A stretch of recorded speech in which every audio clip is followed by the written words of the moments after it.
مختصر یہ کہ جس مجلس کی فرمائش جنات مجھ سے کرتے ہیں وہ مجلس میں آپ کو آخر میں سنائے دیتا ہوں کہ ان کو یہ مجلس کیوں پسند ہے۔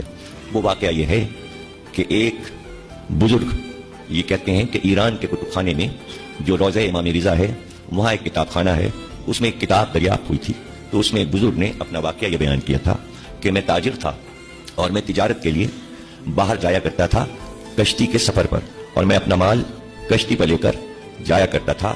ایک بار واپسی میں طوفان آیا، اور طوفان جو آیا تو میری کشتی ٹوٹ گئی اور سب کچھ میرا مال بہہ گیا دریا میں، اور یہاں تک کہ کشتی جو ٹوٹی تو میں بے ہوش ہو گیا۔ جب مجھے ہوش آیا تو پتہ یہ چلا کہ کشتی کے لکڑی کا ایک تختہ جس پر میں پڑا تھا اس نے مجھے بہا کر کنارے ساحل پہ پہنچا دیا تھا۔ میری آنکھ کھلی تو صرف آسمان نظر آیا یا سامنے پانی نظر آیا، پیچھے مڑ کر دیکھا تو صحرا نظر آیا۔ میں بڑا حیران ہوا کہ میں کہاں آ گیا اور کس سرزمین پر آ گیا۔ کچھ دور اٹھ کر میں چلا تھا کہ ہوا تیز جب آئی تو ایسی ہوا میں نے کبھی محسوس نہیں کی تھی، بہت تیز چل رہی تھی، لیکن ہوا میں بہت سی آوازیں میرے کان سے ٹکرائیں۔ یہ آوازیں رونے کی آوازیں تھیں، چاروں طرف سے چیخنے اور رونے کی آواز آ رہی تھی۔ میں ڈر گیا، میں سہم گیا، لیکن پھر ہمت کر کے میں آگے بڑھا تو میں نے یہ دیکھا کہ ایک شخص زمین پہ بیٹھا ہے۔ جب وہ چیخ کر روتا ہے تو اس کے جواب میں کئی ہزار آوازیں چاروں طرف سے رونے کی آتی ہیں۔ میں بہت ڈر گیا، میری ہمت نہیں پڑ رہی تھی کہ میں قریب جاؤں، اس لیے کہ اس آدمی کی جو حالت تھی وہ ایسی تھی کہ اس کے بال الجھے ہوئے اس کے چہرے پہ پڑے تھے، اس کی آنکھیں لال سرخ ہو رہی تھیں، اور وہ سر جھکائے زمین پہ بیٹھا چیخ کے روتا تھا۔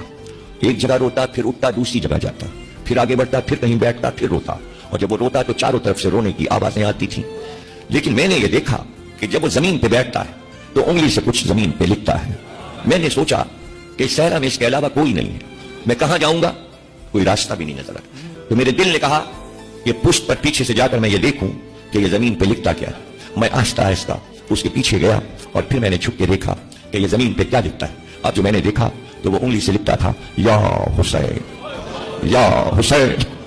جب میں نے حسین کا نام لکھا دیکھا تو بڑی میری ڈھارس ہوئی، پھر میرا ڈر ختم ہو گیا کہ اب اسے ڈرنا نہیں چاہیے، بلکہ یہ حسین کا کوئی چاہنے والا لگتا ہے، یہ مجھے اذیت نہیں پہنچائے گا۔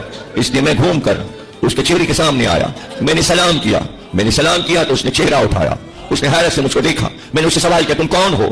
تو اس نے فوراً کہا کہ تم مجھ سے پوچھو کہ میں کون ہوں، تم بتاؤ کہ تم کون ہو اور تم یہاں کیسے پہنچے؟